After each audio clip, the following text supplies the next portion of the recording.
ನಮಸ್ತೆ ಎಲ್ಲ ನನ್ನ ಡಿಫೆನ್ಸ್ ಎಸ್ಪಿರೆಂಟ್ಸ್ಗೆ. ಸೊ ನೌಕಾಪಡೆಯಲ್ಲಿ 5,000ಕ್ಕಿಂತ ಹೆಚ್ಚು ಹುದ್ದೆಗಳನ್ನ ಕಾಲ್ಫಾರ್ಮನ್ನು ಮಾಡಿದ್ದಾರೆ. ಆಲ್ರೆಡಿ ಇದ್ರ ಬಗ್ಗೆ ಇನ್ಫಾರ್ಮೇಷನನ್ನು ಕೊಟ್ಟಿದ್ದೀನಿ. ಎಲ್ಲರೂ ಕೂಡ ಅರ್ಜಿಗಳನ್ನ ಹಾಕಿದ್ದೀರಿ ಅಂತ ನಾನು ಅಂದ್ಕೊಂಡಿದ್ದೀನಿ. ಸೊ ಇನ್ನೂ ಯಾರೆಲ್ಲ ಹಾಕಿಲ್ಲಲ್ಲ ಅಂಥ ವಿದ್ಯಾರ್ಥಿಗಳಿಗೆ ಈ ಅಪ್ಡೇಟನ್ನು ಕೊಡೋಕೆ ಬಂದಿದ್ದೀನಿ. ಓಕೆ, ನೀವೇನಾದರೂ ಜಸ್ಟ್ 10ನೇ ತರಗತಿ ಪಾಸ್ ಆಗಿರ್ತಕ್ಕಂಥ ವಿದ್ಯಾರ್ಥಿಗಳು, ಪುರುಷ ಮತ್ತು ಮಹಿಳಾ ಅಭ್ಯರ್ಥಿಗಳಿಗೆ ಇಬ್ಬರಿಗೆ ಕೂಡ ಅವಕಾಶ ಇರ್ತದೆ. ಸೊ ಇದು ಮೇಲ್ ಕ್ಯಾಟಗರಿ ಅವರಿಗೆ ಮಾತ್ರ ಅಪ್ಲಿಕೇಶನ್ ಇರೋದಿಲ್ಲ. ಸೊ ಫಿಮೇಲ್ ಕ್ಯಾಟಗರಿ ಅವರು ಕೂಡ ಈ ಹುದ್ದೆಗೆ ಅರ್ಜಿಗಳನ್ನ ಸಲ್ಲಿಸಬಹುದು. ಸೊ ಅತಿ ಹೈಟ್ ಕಡಿಮೆ ಇರತಕ್ಕಂಥ ಜಾಬ್ ಅಪ್ಪ ಅಂತಂದ್ರೆ ಸೊ ಈ ಹುದ್ದೆ ಅಪ್ಲಿಕೇಶನ್ಗಳನ್ನ ಹಾಕೊಳ್ಬಹುದು. ಸೊ ಮೇಲ್ ಕ್ಯಾಟಗರಿ ಅವರಿಗೆ ಹೈಟ್ ಎಷ್ಟು ಇರ್ತದಪ್ಪ ಅಂತಂದ್ರೆ ನೋಡ್ಕೊಳ್ರಿ, ಮೇಲ್ ಕ್ಯಾಟಗರಿ ಅವರಿಗೆ 157 ಸೆಂಟಿಮೀಟರ್ ಬೇಕಾಗತ್ತ. ಎಷ್ಟು? 157 ಸೆಂಟಿಮೀಟರ್ ಬೇಕು. ಸೊ ಅದೇ ತರನಾಗಿ ಫಿಮೇಲ್ ಯಾರಾದ್ರೂ ಇದ್ರಿಯಪ್ಪ ಅಂತಂದ್ರೆ ಅಪ್ಲಿಕೇಶನ್ ಅನ್ನ ಹಾಕೊಳ್ಬೇಕು ಅನ್ಕೊಂಡಿದ್ರಪ್ಪ ಅಂದ್ರೆ 152 ಸೆಂಟಿಮೀಟರ್ ಇರ್ತಕ್ಕಂಥ ವಿದ್ಯಾರ್ಥಿಗಳು ಅಪ್ಲಿಕೇಶನ್ ಗಳನ್ನ ಹಾಕೊಳ್ಬಹುದು. ಸರ್, ಈ ಹುದ್ದೆಗೆ ಅಪ್ಲಿಕೇಶನ್ ಅನ್ನ ಹಾಕ್ಬೇಕಾದ್ರೆ ಸೊ ವಯೋಮಿತಿ ಎಷ್ಟು ಬೇಕಾಗಂತ ಕೇಳ್ತಿರ್ತಕ್ಕಂಥ ವಿದ್ಯಾರ್ಥಿಗಳು, ಸೊ ಇದ್ರ ಬಗ್ಗೆ ಕಂಪ್ಲೀಟ್ ಆಗಿ ಇನ್ಫಾರ್ಮೇಶನ್ ಅನ್ನ ಕೊಡ್ತೀನಿ. ಒಂದ್ಸರಿ ಏನಪ್ಪಾ ಅಂತಂದ್ರೆ ಇದು ಅಪ್ಲಿಕೇಶನ್ ಏನಿದೆಯಲ್ಲ, ಸೊ ನಾಳೆನೆ ಲಾಸ್ಟ್ ಕೊನೆಯ ದಿನಾಂಕ ಆಗಿರ್ತದ. 6/4/2026 ನಿಮ್ದು ಕ್ಲೋಸ್ ಆಗುತ್ತೆ. ಅಪ್ಲಿಕೇಶನ್ ಡೇಟ್ ನೋಡ್ಕೊಡ್ರಿ, ಕೊನೆಯ ದಿನಾಂಕ ಬಂದ್ಬಿಟ್ಟು ಸೊ 6/4/2026 ಅಪ್ಲಿಕೇಶನ್ ಡೇಟ್ ಕ್ಲೋಸ್ ಆಗುತ್ತಾ. ಅಪ್ಲಿಕೇಶನ್ ಅನ್ನ ಹಾಕೊಳ್ಬೇಕಂತಿರ್ತಕ್ಕಂಥ ವಿದ್ಯಾರ್ಥಿಗಳು ಇವತ್ತು ನೈಟ್ 12 ಗಂಟೆ ಆದರೂ ಕೂಡ ಪರವಾಗಿಲ್ಲ, ಇವತ್ತು ರಾತ್ರಿ 12 ಗಂಟೆ ಆದರೂ ಕೂಡ ಪರವಾಗಿಲ್ಲ, ಅಪ್ಲಿಕೇಶನ್ಗಳನ್ನ ಮಿಸ್ ಮಾಡದೆ ಅಪ್ಲೈ ಮಾಡ್ಕೊಳ್ರಿ.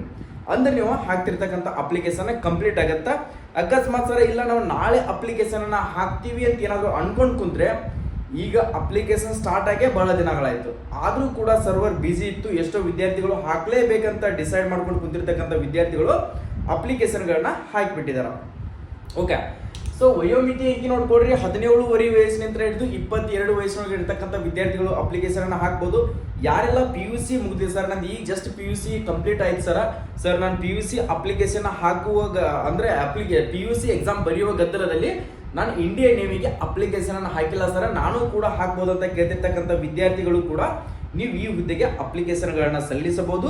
ಸೊ ರನ್ನಿಂಗ್ ನೋಡ್ಕೊಳ್ರಿ, 6 ನಿಮಿಷ 30 ಸೆಕೆಂಡ್ ಬಾಯ್ಸ್ಗೆ ಇರ್ತೈತಿ, 16 ಮೀಟರ್ ರನ್ನಿಂಗ್.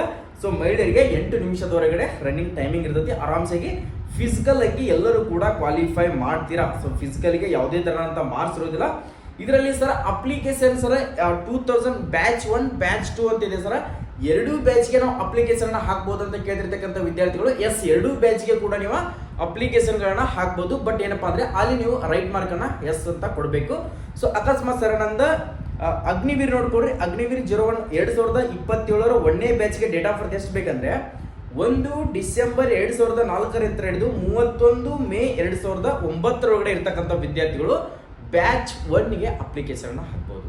ಸರ್ ಬ್ಯಾಚ್ 2ಗೆ ಎಷ್ಟು ಇದ್ದಿರ್ತಕ್ಕಂಥವ್ರು ಹಾಕ್ಬೋದು ಅಂದ್ರೆ ಬ್ಯಾಚ್ 2 ನೋಡ್ಕೊಡ್ರಿ, 1 ಮೇ 2005 ಹಿಡಿದು 31 ಅಕ್ಟೋಬರ್ 2009 ಇರ್ತಕ್ಕಂಥ ವಿದ್ಯಾರ್ಥಿಗಳು ಅಪ್ಲಿಕೇಶನ್ಗಳನ್ನ ಸಲ್ಲಿಸಬಹುದು. ಸೊ ಈ ತರದ ಅಪ್ಡೇಟ್ಗಳು ನಿಮಗೆ ಬೇಕಾಗಿದ್ದು, ಸೊ ಇದ್ರ ಕಂಪ್ಲೀಟ್ ಪ್ರೊಸೆಸ್ ಅನ್ನ ಹೇಳ್ತೀನಿ. ನೀವೇನಾದ್ರೂ ಅಗ್ನಿವೀರ್ ಅಪ್ಲಿಕೇಶನ್ ಅನ್ನ ಹಾಕಿದ್ರಿ ಸರ್, ನಾನು ಆಲ್ರೆಡಿ ಹಾಕಿದ್ದೀನಿ ಅಂತಿರ್ತಕ್ಕಂಥ ವಿದ್ಯಾರ್ಥಿಗಳು ಕಮೆಂಟ್ ಸೆಕ್ಷನ್ ದಲ್ಲಿ ಎಸ್ ಅಂತ ಕಮೆಂಟ್ ಹಾಕಿ, ಇಲ್ಲಾಂದ್ರೆ MR ಹಾಕಿದ್ರೆ MR ಅಂತ ಕಮೆಂಟ್ ಮಾಡಿರಿ. ಅದ್ರ ಜೊತೆಗೆ SSR ಇದ್ರೆ SSR ಅಂತ ಕಂಪ್ಲೀಟ್ ಮೆಸೇಜ್ ಅನ್ನ ಕಮೆಂಟ್ ಅನ್ನ ಹಾಕ್ರಿ. ಸೊ ನಾನು ಅದ್ರ ಬಗ್ಗೆ ನಿಮ್ಗೆ ಡೈಲಿ ಇನ್ಮೇಲೆ ಯಾವುದೇ ಅಪ್ಡೇಟ್ ಬಂದರೂ ಕೂಡ ಸಿಲೆಬಸ್ ಆಯಿತು, ಅದ್ರ ಬಗ್ಗೆ ಕ್ವಶನ್ ಪೇಪರ್ಗಳಾಯಿತು, ಅಪ್ಡೇಟ್ಗಳನ್ನ ಕೊಡ್ತಾ ಹೋಗ್ತೀನಿ. ಓಕೆ ಸರ್, MR ಅಪ್ಲಿಕೇಶನ್ ಅನ್ನ ಹಾಕ್ಬೇಕಂತಿರ್ತಕ್ಕಂಥ ವಿದ್ಯಾರ್ಥಿಗಳು ನೀವೇನಾದ್ರೂ MR ಗೆ ಹಾಕ್ಬೇಕು ಅನ್ಕೊಳ್ತೀರಿ ಅಂದ್ರೆ 10th ಪಾಸ್ ಆಗಿರ್ಬೇಕು. ಓಕೆ, 10th ಪಾಸ್ ಆಗಿರ್ಬೇಕು. ನೆಕ್ಸ್ಟ್ SSR ಹಾಕ್ಬೇಕಂತಿರ್ತಕ್ಕಂಥ ವಿದ್ಯಾರ್ಥಿಗಳು PUC ಸೈನ್ಸ್ ಮುಗಿದಿರ್ಬೇಕು. PUC ಸೈನ್ಸ್ ಮುಗಿದಿರ್ಬೇಕಾಗುತ್ತಾ. ಯಾರೆಲ್ಲ SSR ಗೆ ಅಪ್ಲಿಕೇಶನ್ಗಳನ್ನ ಹಾಕೊಳ್ಬೇಕು ಅನ್ಕೊಂಡಿರಲ್ಲ, PUC ಸೈನ್ಸ್ ಮುಗಿದಿರ್ಬೇಕು. ಅದರ ಜೊತೆಗೆ SSR ಮೆಡಿಕಲ್ ಅಸಿಸ್ಟೆಂಟ್ ಹಾಕ್ಬೇಕನ್ನೋರು ಕೂಡ ನೀವು PUC ಸೈನ್ಸ್ ಮುಗಿದಿರ್ತಕ್ಕಂಥವ್ರು. ಇಲ್ಲ ಸರ್ ನಾನು ಆರ್ಟ್ಸ್ ಓದ್ತಿದ್ದೀನಿ ಸರ್ ಕಾಮರ್ಸ್ ಓದ್ತಿದ್ದೀನಿ, ಇಲ್ಲ ಸರ್ ನಾನು ಜಸ್ಟ್ 10th ಪಾಸ್ ಆಗಿ ಮುಗಿಸಿದ್ದೀನಿ ಸರ್. ಅದ್ರ ಜೊತೆಗೆ ನಾನು ಇಂಡಿಯನ್ ಆರ್ಮಿಯಲ್ಲಿ 166 ಸೆಂಟಿಮೀಟರ್ ಕೇಳ್ತಾರೆ ಸರ್ ಹೈಟ್. ಸೊ ನನ್ನ ಬರೋದಿಲ್ಲ ಅಂತಿರ್ತಕ್ಕಂಥ ವಿದ್ಯಾರ್ಥಿಗಳು ಏನಾದರೂ ಇದ್ರಪ್ಪ ಅಂದ್ರೆ 157 ಸೆಂಟಿಮೀಟರ್ ಜೊತೆ ಅಪ್ಲಿಕೇಶನ್ಗಳನ್ನ ಹಾಕೊಡ್ರಿ. ಪ್ರತಿಯೊಬ್ಬರು ಕೂಡ ಹೈಟ್ನಲ್ಲಿ ಪಾಸ್ ಆಗ್ತೀರಿ, ಜಸ್ಟ್ ಎಕ್ಸಾಮಿಗೆ ಕಾಂಪಿಟೇಷನ್ ಮಾಡಬೇಕಾಗುತ್ತೆ. ಸರ್ ಎಕ್ಸಾಮ್ ಏನಿರ್ತದೆ ಅಂತ ಕೇಳಿರ್ತಕ್ಕಂಥ ವಿದ್ಯಾರ್ಥಿಗಳು ನೋಡ್ಕೊಡ್ರಿ, ಎಕ್ಸಾಮ್ ಎಷ್ಟಪ್ಪ ಅಂದ್ರೆ 50 ಕ್ವಶನ್ಸ್ ಇರ್ತಾವೆ. ಎಷ್ಟು? 50 ಕ್ವಶನ್ಸ್ ಇರ್ತಾವೆ. 50 ಕ್ವಶನ್ಸ್ ಅನ್ನ ನಿಮ್ಗೆ ಎಕ್ಸಾಮ್ ಮಾರ್ಕ್ಸ್ ಇರ್ತೈತಿ. ಸೊ ಮಲ್ಟಿಪಲ್ ಚಾಯ್ಸ್, ಒಂದು ಕ್ವಶನ್ಗೆ 1 ಮಾರ್ಕ್ಸ್ ಇರ್ತೈತಿ. ಅದು ಇಂಗ್ಲಿಷ್ ಮತ್ತು ಹಿಂದಿ ಎರಡೇ ಲ್ಯಾಂಗ್ವೇಜ್ ಅಲ್ಲಿ ಎಕ್ಸಾಮ್ ಇರ್ತೈತಿ. ಇಂಗ್ಲಿಷ್ ಮತ್ತು ಹಿಂದಿ ಎರಡೇ ಲ್ಯಾಂಗ್ವೇಜ್ ಅಲ್ಲಿ ಎಕ್ಸಾಮ್ ಇರ್ತೈತಿ. ನೋಡ್ಕೊಡ್ರಿ, ಸೈನ್ಸು ಮತ್ತು mathematics general awareness MR syllabus ಏನು, science mathematics general awareness syllabus ಇರ್ತದೆ. 10th ಬೇಸ್ ಮೇಲೆ ಇರ್ತೈತಿ. ಎಕ್ಸಾಮಿಗೆ ಟೈಮಿಂಗ್ ಎಷ್ಟಿರ್ತಪ್ಪ ಅಂದ್ರೆ 30 ಮಿನಿಟ್ಸ್ ಟೈಮಿಂಗ್ ಇರ್ತದೆ. ಎಷ್ಟು? 30 ಮಿನಿಟ್ಸ್ ಟೈಮಿಂಗ್ ಇರ್ತೈತಿ. ಆಲ್ಮೋಸ್ಟ್ ಅಲ್ಲಿ ಎಲ್ಲರೂ ಕೂಡ ಇದಕ್ಕೆ ನೋಡ್ಕೊಡ್ರಿ 50. ಓಕೆ, 50 ಕ್ವಶನ್ಗೆ ಏನಿಲ್ಲಪ್ಪ ಅಂದ್ರೆ ನೀವು ಎಷ್ಟು ಮಾರ್ಕ್ಸ್ ಅನ್ನ ತಗೊಳ್ಬೇಕಂದ್ರೆ 25 ಅಬೌವ್ ತಗೊಂಡ್ರಪ್ಪ ಅಂದ್ರೆ ಈ ಸರಿ ನಿಮ್ಗೆ ಕಟ್ಟಾಗಿ ಕೂತ್ಕೊಳ್ಳುತ್ತಾ. 25ಕ್ಕಿಂತ ಹೆಚ್ಚು ಅಂಕಗಳನ್ನ MR ದಲ್ಲಿ ತಗೊಂಡ್ರಿಯಪ್ಪ ಅಂದ್ರೆ ನಾನೇ ಕೂಡ ಹೇಳ್ತೀನಿ, ಗ್ಯಾರಂಟಿ ನೀವು ಈ ಸರಿ MR ನೌಕರಿ ಆಗೇ ಆಗ್ತೀರಾ. ಸೊ ನೀವೇನಾದ್ರೂ ವೈಟ್ ಬರ್ದಿ ಹಾಕೊಳ್ಬೇಕು. ನೀವು ಕೂಡ ಒಂದು ಯಾವುದೇ ಆರ್ಮಿಯಲ್ಲಿ ಅವಕಾಶ ಸಿಗಲಿಲ್ಲ ಅಂತಂದ್ರೆ ನೇವಿಯಲ್ಲಿ ಅವಕಾಶ ಸಿಗ್ತೈತಿ. ಬಟ್ ಅಪ್ಲಿಕೇಶನ್ ಅನ್ನ ಹಾಕುವುದನ್ನ ಮಿಸ್ ಮಾಡಕ್ ಹೋಗ್ಬೇಡಿ ಸ್ನೇಹಿತರೆ. ಸೊ ಪ್ರತಿಯೊಬ್ಬರು ಕೂಡ ಅಪ್ಲಿಕೇಶನ್ಗಳನ್ನ ಹಾಕೊಳ್ರಿ.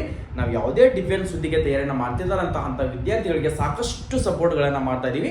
ನೀವೇನಾದ್ರೂ NCC certificate, NCC C certificate holder ಏನಾದ್ರು ಇದ್ರಿಯಪ್ಪ ಅಂದ್ರೆ MR ಗೆ ಯಾವುದೇ ತರದಂತ ಎಕ್ಸಾಮ್ ಕೂಡ ಇರೋದಿಲ್ಲ. SSR ಗೆ ಕೂಡ ಯಾವುದೇ ತರದಂತ ಎಕ್ಸಾಮ್ ಇರೋದಿಲ್ಲ.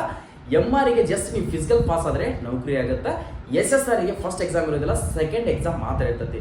ಇನ್ನಷ್ಟು ವಿದ್ಯಾರ್ಥಿಗಳು ಸರ್ ನಾವು MR ಅಪ್ಲಿಕೇಶನ್ ಅನ್ನು ಹಾಕಿದೀವಿ ಸರ್, ಎರಡನೇ ಎಕ್ಸಾಮ್ ಏನಾದರೂ ಇರ್ತದ ಅಂತ ಕೇಳ್ತಿರ್ತಕ್ಕಂಥ ವಿದ್ಯಾರ್ಥಿಗಳು, ಸ್ಟೇಜ್ 2 ಎಕ್ಸಾಮ್ ಇರೋದಿಲ್ಲ, ಜಸ್ಟ್ ಫಿಸಿಕಲ್ ಮಾತ್ರ ಇರ್ತದ. ಏನು? ಫಿಸಿಕಲ್ ಮಾತ್ರ ಇರ್ತದ. ಸೊ ಆ ಕಾರಣಕ್ಕೋಸ್ಕರ ಹೇಳ್ತೀನಿ, ನೀವೇನಾದರೂ ಪಕ್ಕಾ ಸೆಲೆಕ್ಷನ್ ಆಗ್ತೀರಿ, ಎಫರ್ಟ್ ಹಾಕಬೇಕು. ಎಫರ್ಟ್ ಹಾಕಿದ್ರೆ ಅದ್ರ ಸಿಲೆಬಸ್ ಏನಿದೆ, ಸೊ ಅದಕ್ಕೆ ಏನು ತಯಾರಿಗಳನ್ನು ಮಾಡ್ಕೊಳ್ಬೇಕು ಅನ್ನೋದನ್ನ ನಾನು ಕಂಪ್ಲೀಟ್ ಆಗಿ ಇನ್ಮೇಲೆ ಡೇ ಬೈ ಡೇ ನಿಮ್ಗೆ ವಿಡಿಯೋಗಳನ್ನು ಅಪ್ಲೋಡ್ ಮಾಡ್ತಾ ಹೋಗ್ತೀನಿ.